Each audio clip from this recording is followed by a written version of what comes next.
नमस्कार साथियों, आप सभी के हमारे YouTube चैनल CDER पे बहुत बहुत स्वागत है। दोस्तों, आज हम पढ़ेंगे बीकॉम सेकंड सेमेस्टर क्या बिजनेस कम्युनिकेशन का प्रीवियस ईयर पेपर। हो सकता है कि ये पेपर आपके पेपर में आ जाए और पेपर आप देके आए तो कहें कि मेरा पेपर आज गया बहुत अच्छा और बहुत अच्छा। तो देरी किस बात की, चलिए आइए पेपर को सॉल्व करते हैं। सॉल्व करने के बाद कॉन्फिडेंस आ जाएगा आपको कि जी हाँ, मैं भी पेपर फर्स्ट डिवीजन कर लूंगा। तो चलिए आइए स्टार्ट करते हैं, देरी किस बात की। तो आपको पता है सबसे पहला पेपर में सेक्शन कौन सा है? सेक्शन ए होता है, जिसको हम लोग बोलते हैं क्या, अति लघु उत्तरीय प्रश्न, very short answer type question. इसमें पहला क्वेश्चन क्या है, ध्यान से देखिएगा बच्चों। पहला क्वेश्चन देखते हैं, what do you mean by communication process. देखो भाई, कम्युनिकेशन प्रोसेस की बात करते हैं तो बेसिकली कम्युनिकेशन प्रोसेस में दो लोग होते हैं, एक होता है रिसीवर, एक होता है सेंडर। रिसीवर जो आपकी बात को सुनेगा या रिसीव करेगा उसको रिसीवर कहते हैं, और जो बोलेगा यानी मैं बोल रहा हूं तो मेरे को सेंडर कहेंगे। जब कोई व्यक्ति दूसरे व्यक्ति को अपनी भावनाओं को बातों के माध्यम से कहता है या उस तक पहुंचाता है और वो उसको सुनकर उसका रिस्पॉन्स करता है, प्रतिक्रिया करता है, तो उसको क्या बोलते हैं, संप्रेषण की प्रक्रिया कहते हैं। ये क्वेश्चन 2 नंबर का हो गया। अब दूसरा क्वेश्चन क्या, ध्यान से देखिएगा। दूसरा प्रश्न क्या है, औपचारिक एवं अनौपचारिक संप्रेषण में अंतर बताइए। Difference between formal and informal. देखो, फॉर्मल कम्युनिकेशन क्या होता है, जब हम कॉलेज हो, स्कूल हो, प्रिंसिपल हो, कॉलेज हो, स्कूल हो, ठीक है, कोई सरकारी दफ्तर हो, बैंक हो, थाना हो, ये सब जगह जाते हैं तो हम कौन सा तरीके से बात करते हैं, सर, मैडम, जी सर, जी मैडम। तो ये क्या होता है, ये हम लोग जो इस तरीके से बात करते हैं इसको बोलते हैं फॉर्मल कम्युनिकेशन। और इनफॉर्मल क्या होता है, घरे में गए भौजाई भौजी, चाचा चाची, दादा दादी, मम्मी पापा, ताता दादी, जितना वर्ग लोग होते हैं ये लोग इस तरह बोलते हैं, दादी में खाना दीजिए, पापा हमको ये दीजिए, वो दीजिए। तो इसको क्या बोलते हैं, इनफॉर्मल। दोस्त रिश्तेदार समाज में हम जाते हैं तो इनफॉर्मली बात करते हैं, और जब हम स्कूल कॉलेज इस सब जगह फॉर्मली बात करते हैं। चलिए अगला देखिए, right a short note on group discussion. Group discussion, समूह चर्चा पर एक संक्षिप्त चर्चा कीजिए। 2 नंबर का।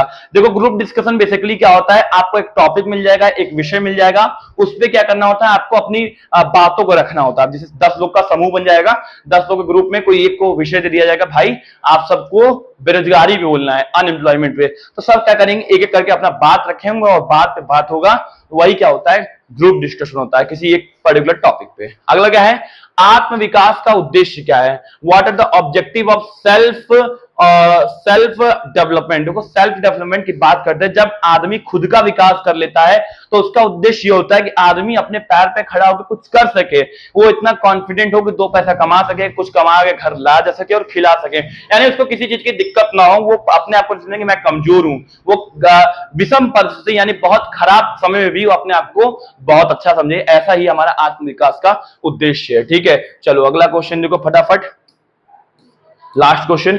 वर्ड में एपीए शैली प्रलेख दस्तावेज क्या है, what is APA style in word document. देखो, वर्ड डॉक्यूमेंट में एपीए क्या होता है, एक तरह का डिजाइन होता है एपीए। ये डिजाइन एक तरह का मतलब लिखने में अच्छा लगता है, सुंदर लगता है, उसी को क्या बोलते हैं, एपीए का, जिसको देख लेना ब्रीफ में। 2 नंबर का है। अब आते हैं सेक्शन बी, जिसको हम लोग लघु उत्तरीय प्रश्न कहते हैं, इसको शॉर्ट आंसर टाइप क्वेश्चन कहते हैं। न्यायालिका निम्न 8 प्रश्नों में से किन्हीं 5 प्रश्नों के उत्तर दीजिए, और प्रत्येक प्रश्न 5 अंकों का है, और प्रश्न के उत्तर की अधिकतम सीमा कितनी है, 100 है। 100 से अधिक होगा तो आपको कोई मतलब नहीं है। चलिए पहला क्वेश्चन देखिए, पहला क्वेश्चन क्या है।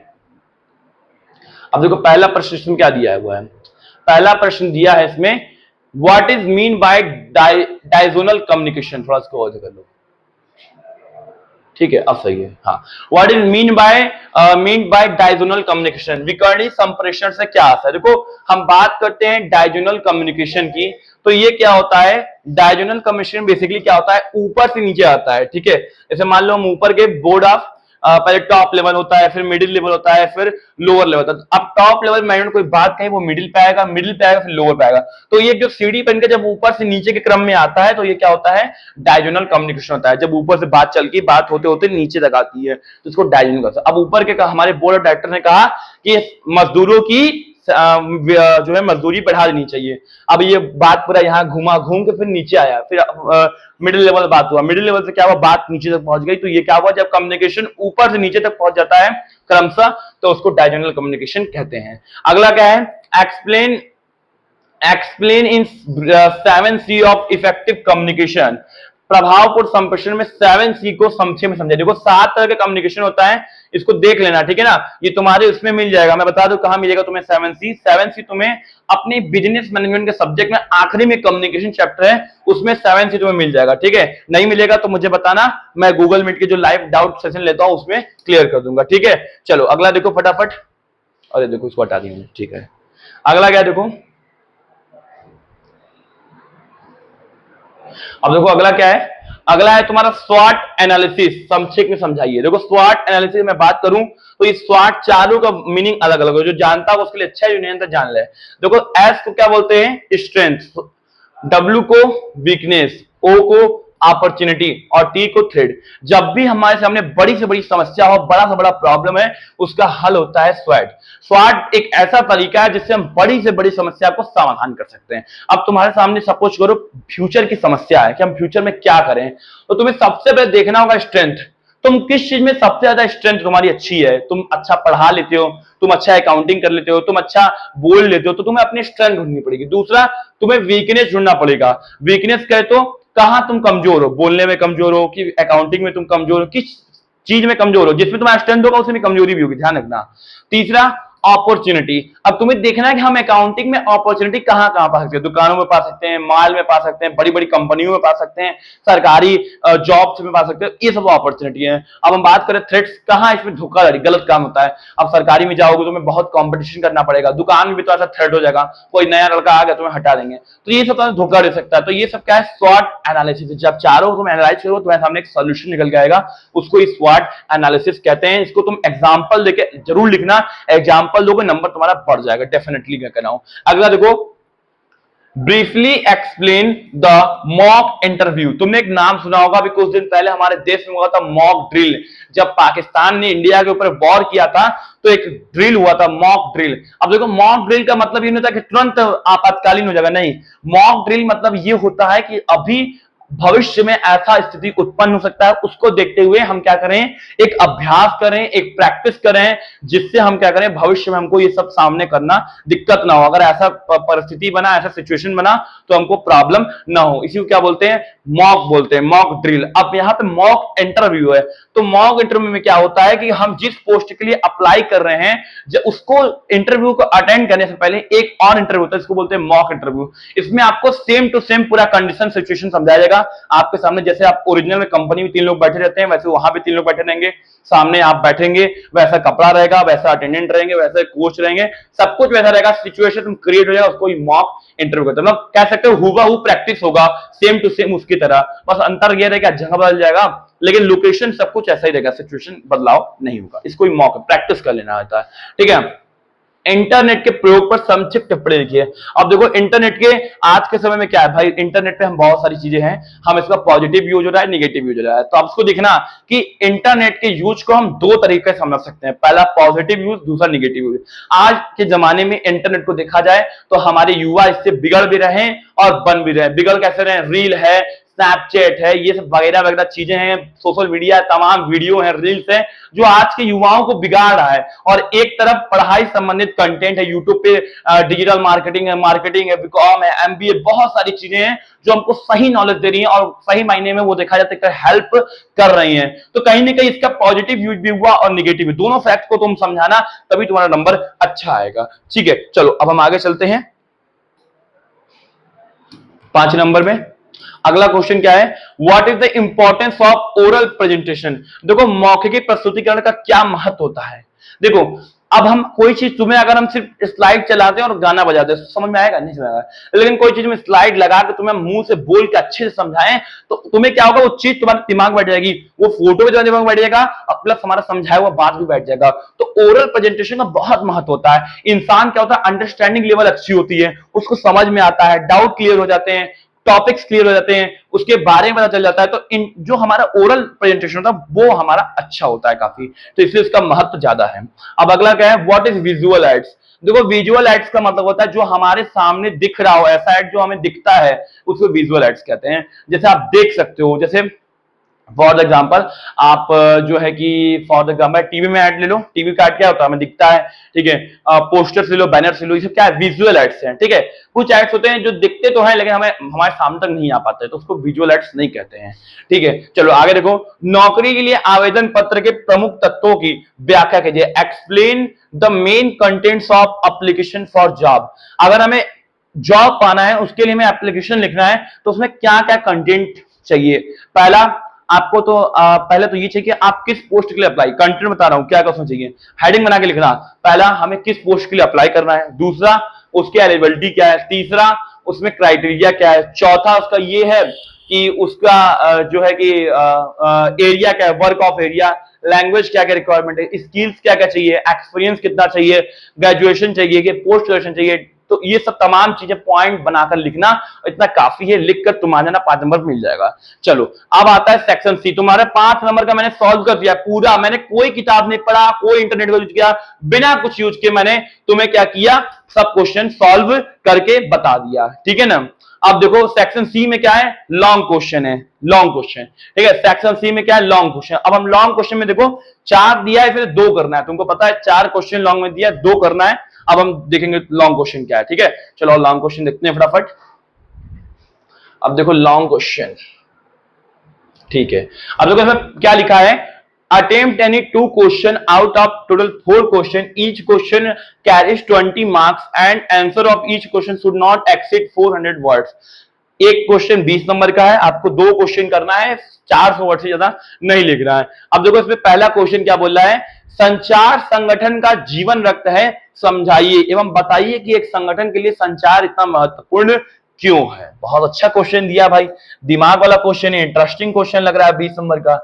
अब देखो तुम्हें पहला लाइन पकड़ना होगा, पहला लाइन को तुम्हें एक्सप्लेनेशन कम से कम 1.5 पेज से 2 पेज में देना होगा और अच्छे से। Communication is the life blood of organization. अगर हम कम्युनिकेट ना करें, अगर हम ऑर्गेनाइजेशन में बात ना करें, संचार संगठन का जीवन रखते, मतलब लाइफ ब्लड, वो नहीं रहेगा तो काम नहीं चलेगा। हम ऑर्गेनाइज बनाएंगे, ऑर्गेनाइजेशन बनाएंगे तो कहीं ना कहीं हमें बात करना पड़ेगा, हमें डिपार्टमेंट बांटना है, हमें कुछ भी करना है, हमें बात किए बिना होगा ही नहीं। जब तक हम किसी अपने वर्कर से बात नहीं करेंगे, उसको ऑर्गेनाइज नहीं करेंगे, तब तक वो काम कैसे करेगा। तो इसलिए बात करना बहुत जरूरी, क्योंकि हमारा संचार एक ऐसा माध्यम है जो हमारे बातों को एक पक्ष से दूसरे पक्ष तक पहुंचाने का कार्य करता है। अब हम जब ऑर्गेनाइजेशन बनाएंगे, हमको अलग अलग करना होगा, डिपार्टमेंट बांटना होगा, उसके हिसाब से उसको काम सौंपना होगा। ऑर्गेनाइजेशन में ये सब है ना कि हम उसको देखते हैं कि किस क्राइटेरिया का उसको ऑर्गेनाइज करके अलग करते हैं। भाई खाना बनाने खाना में करेंगे, अकाउंट वाले के अकाउंट में करेंगे, और कागज वाले काम में करेंगे। तो सबको अलग करना बिना बोले हम कैसे कर सकते हैं, बोले बिना पॉसिबल है नहीं है। तो आप इसको एग्जांपल देके लिखना, पहले एक पेज में समझाना और एक पेज में एग्जांपल दे देना कि फॉर एग्जांपल हमारे घर में एक शादी पड़ी है। अब शादी में क्या है भाई, हमको सबको ऑर्गेनाइज करना है, हमें उसमें शादी वाले के चार्ट मतलब खाने की जरूरत है, डेकोरेशन की जरूरत है, डीजे वाली जरूरत है, बारात की जरूरत है। तो अब हम सबको ऑर्गेनाइज करेंगे तो बिना बोले कैसे होगा। तो इस तरह आप समझाओगे, समझा के तब बताना, आखिरी में लाइन लिख देना कि संचार के बिना संगठन जो है अधूरा, इसलिए इसको हम कह सकते हैं कि संचार संगठन का जीवन रखता है। अब आगे क्या है, एक संगठन के लिए संचार इतना महत्वपूर्ण क्यों। अब इसको भी 1.5-2 पेज में लिखना, ही तान के बना के लिखना यार, क्योंकि बहुत देखो कठिन नहीं, बहुत इजी है, बस तुम्हारे बनाने खिला। जो मैं बता रहा हूँ वो भी बना ही के बता रहा हूँ, ठीक है। मेरा वो खुद का कॉन्सेप्ट है, वो कहीं से छपा हुआ नहीं है। संचार संगठन क्यों इतना महत्वपूर्ण, क्योंकि ये नहीं रहेगा तो हम अपनी बात नहीं कर पाएंगे, ये नहीं रहेगा तो हम उसको समझा नहीं पाएंगे, ये नहीं रहेगा तो हम कोई कमांड नहीं कर पाएंगे, ये नहीं रहेगा तो हम कुछ भी नहीं कर सकते। इसलिए इतना महत्वपूर्ण, इसको हेडिंग बना के बल्कि लिख देना और उसको क्या करना, उसको एक्सप्लेन कर देना, ठीक है। अब चलो और दूसरा क्वेश्चन पे चलते हैं हम लोग। इतना बनाओ 4 पेज हो जाएगा, कोई दिक्कत नहीं है। अब क्या है, what do you understanding by effective listening, what are the common faults coming in listening. प्रभावी श्रवण से आप क्या समझते हैं, श्रवण में आने वाली आम समस्याएं क्या है, श्रवण कौशल में सुधार के लिए कुछ उपाय बताइए। तो पहला क्वेश्चन तो यहां से आता हो जाएगा कम से कम 1.5 पेज 2 पेज का, कि इफेक्टिव कम्युनिकेशन क्या होता है, सॉरी इफेक्टिव लिसनिंग क्या होता है, इफेक्टिव लिसनिंग। अब हम बात करते हैं इफेक्टिव लिसनिंग की। सपोज करो मेरा यूट्यूब, वही एग्जांपल ले रहा, हमारा यूट्यूब चैनल क्लास चल रहा है, आप हमारे बातों को, हमारे वीडियो को, एक एक पॉइंट को नोट कर रहे हो, सुन रहे हो, कुछ भी हो रहा है, मच्छर भी जा रहा है तो उसको ध्यान नहीं दे रहे हो, आप सिर्फ हमारे ऊपर ध्यान दे रहे हो, फोकस कर रहे हो। ये क्या होता है, इफेक्टिव लिसनिंग होता है, यानी प्रभावी श्रवण इसको कहते हैं। ठीक है, अब आता है दूसरा प्रश्न, श्रवण में आने वाली आम समस्याएं क्या है, मतलब सुनने में क्या क्या आने वाली समस्याएं। पहला समस्या तो ये हो सकता है कि आपको मेरी जो बोलने की हमारी कला है वो ना समझ में आए, आपको अंडरस्टैंडिंग लेवल यानी समझदारी का कह सकते हैं। दूसरा, लैंग्वेज प्रॉब्लम हो सकता है। तीसरा, कॉन्सेप्ट नहीं क्लियर हो सकता है। चौथा, आपको उसके पर्टिकुलर चीज के बारे में नॉलेज ना हो, इसलिए ना हो सकता। इस तरह बना के आप हेडिंग बना के लिख देना, क्योंकि इसका कोई सटिक आंसर नहीं है, ये बनाया हुआ क्वेश्चन है, क्रिटिकल क्वेश्चन है, ये सब रटा हुआ क्वेश्चन नहीं है। अब दूसरा, श्रवण कौशल में सुधार के लिए कुछ उपाय बताइए। अगर आपको सुनने में कुछ जो है सुधार करना, तो क्या, पहले तो हमें क्या हो, जिस हम विषय के बारे में सुन रहे हैं उसके बारे में जानकारी है। दूसरा, हमें जिस लैंग्वेज में सुनना है उस लैंग्वेज की जानकारी दे। भाई जाहिर बात है, अगर इंग्लिश बोल रहा है तो आपको इंग्लिश में आना चाहिए, तभी ना वहां बैठोगे। तीसरी बात, जिस टॉपिक के बारे में बोल रहा है उस टॉपिक की नॉलेज होना चाहिए। चौथा, अगर वो धीरे बोल रहा है तब भी हमारा इतना कान से सुन ले, तो इस तरह आप बनाकर पॉइंट्स लिख के लिख सकते हो, और 20 नंबर में से आसानी से 15 नंबर 16 नंबर पा सकते हो। ठीक है, चलो अगला क्वेश्चन देखो। अगला क्वेश्चन क्या है, थर्ड क्वेश्चन क्या है, आप द्वारा इच्छित पुस्तकों को क्रम करने के लिए प्रकाशन को पत्र लिखिए। Write a letter to publisher ordering the books you need. आपको क्या किताबों की जरूरत है और आप अपने पब्लिशर को लेटर लिखना है, तो कैसे लिखोगे। तो भाई पब्लिशर को लेटर लिखना है, ठीक है, कोई दिक्कत नहीं, लिखा जाएगा पब्लिशर को लेटर। अब कैसे लिखोगे भाई पब्लिशर को लेटर, तो write a letter to publisher to need book you need. आपको किताबों की जरूरत है, उसको लेटर लिखना है, ठीक है ना। तो अब क्या करना है, आप लेटर लिखोगे, आपको बुक का क्रम क्या है, ठीक है ना, कैसे लिखोगे।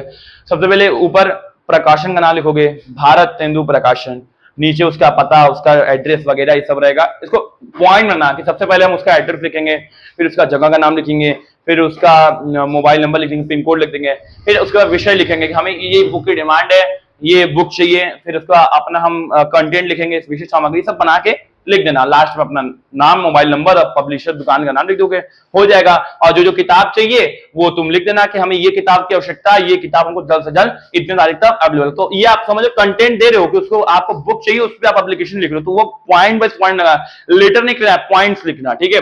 लास्ट क्वेश्चन क्या है, प्रतिवेदन लेखन से आपका क्या आशय है, प्रतिवेदन तैयार करते समय कौन कौन से कदम उठाए जाने चाहिए। What do you mean by report writing, elaborate various steps to be taken for report presentation. हमें रिपोर्ट राइटिंग करने में क्या क्या चीजें होती हैं। देखो, रिपोर्ट राइटिंग का मतलब ये होता है किसी भी विषय, किसी भी कंपनी या किसी भी चीज का हम क्या करते हैं, रिपोर्ट जब बनाते हैं तो उसमें उसका रिजल्ट, उसका परफॉर्मेंस, उसकी कह सकते हो कि उसका मेजरमेंट, कितना और यहाँ काम कर रहा है, कितना अच्छा तरीके से चल रहा है, वो सब उसमें आ जाता है। अब दूसरा क्या पूछा है, उसके स्टेप्स, हमें जब रिपोर्ट तैयार करना है तो उसमें क्या क्या स्टेप्स उठाते हैं हम लोग। तो सबसे पहले हमें मटेरियल लेना चाहिए कि उसका काम कैसा है, परफॉर्मेंस की जानकारी लेनी चाहिए, वो किस सेक्टर में काम कर रहा है, वो किस चीज की तैयारी कर रहा है, वो उसके पास क्या क्या मैटर है, कितना उसका कंटेंट है, ये सब हम दिखाएंगे तभी जो हम तैयार कर पाएंगे रिपोर्ट। उसके बाद प्रेजेंट का डाटा रहना चाहिए, वो कितना देर काम कर रहा है, ये सब चीजें उसमें मैटर में इंक्लूड कर देना, बना के लिख देना। 20 नंबर 15 नंबर पा जाओगे। ऐसे देखो, दो क्वेश्चन अगर मुझसे पूछोगे तो फर्स्ट सेकंड क्वेश्चन अच्छा है वो लिखो, नंबर तुम्हें अच्छे से मिल जाएगा, ठीक है। बाकी जो होगा हम मिलेंगे अगले वीडियो में। और हाँ, और हमारा जो है कल जो है, कल दिनांक क्या तारीख है, कल 27 है, 27 तारीख को शाम को भाई 4:30 से 5:30 गूगल मीट पे लाइव क्लास रहेगा, एक आखिरी क्लास आपके पेपर के लिए। तो आप लोग अगर इनवाइटेड है, अगर आप लोग आना चाहें तो आ सकते हैं। हमारे कॉलेज के बच्चे भी उसमें ज्वाइन रहेंगे, वो लोग तैयारी करेंगे, और आप भी अगर पेपर है तैयारी करना चाहते हो जरूर आइए, मोस्ट वेलकम टू यू। और अभी आज के लिए इतना ही, आराम से तैयारी कीजिए, कोई दिक्कत नहीं, पेपर सबका अच्छा जाएगा। आज के लिए इतना ही, आप सभी को जय हिंद।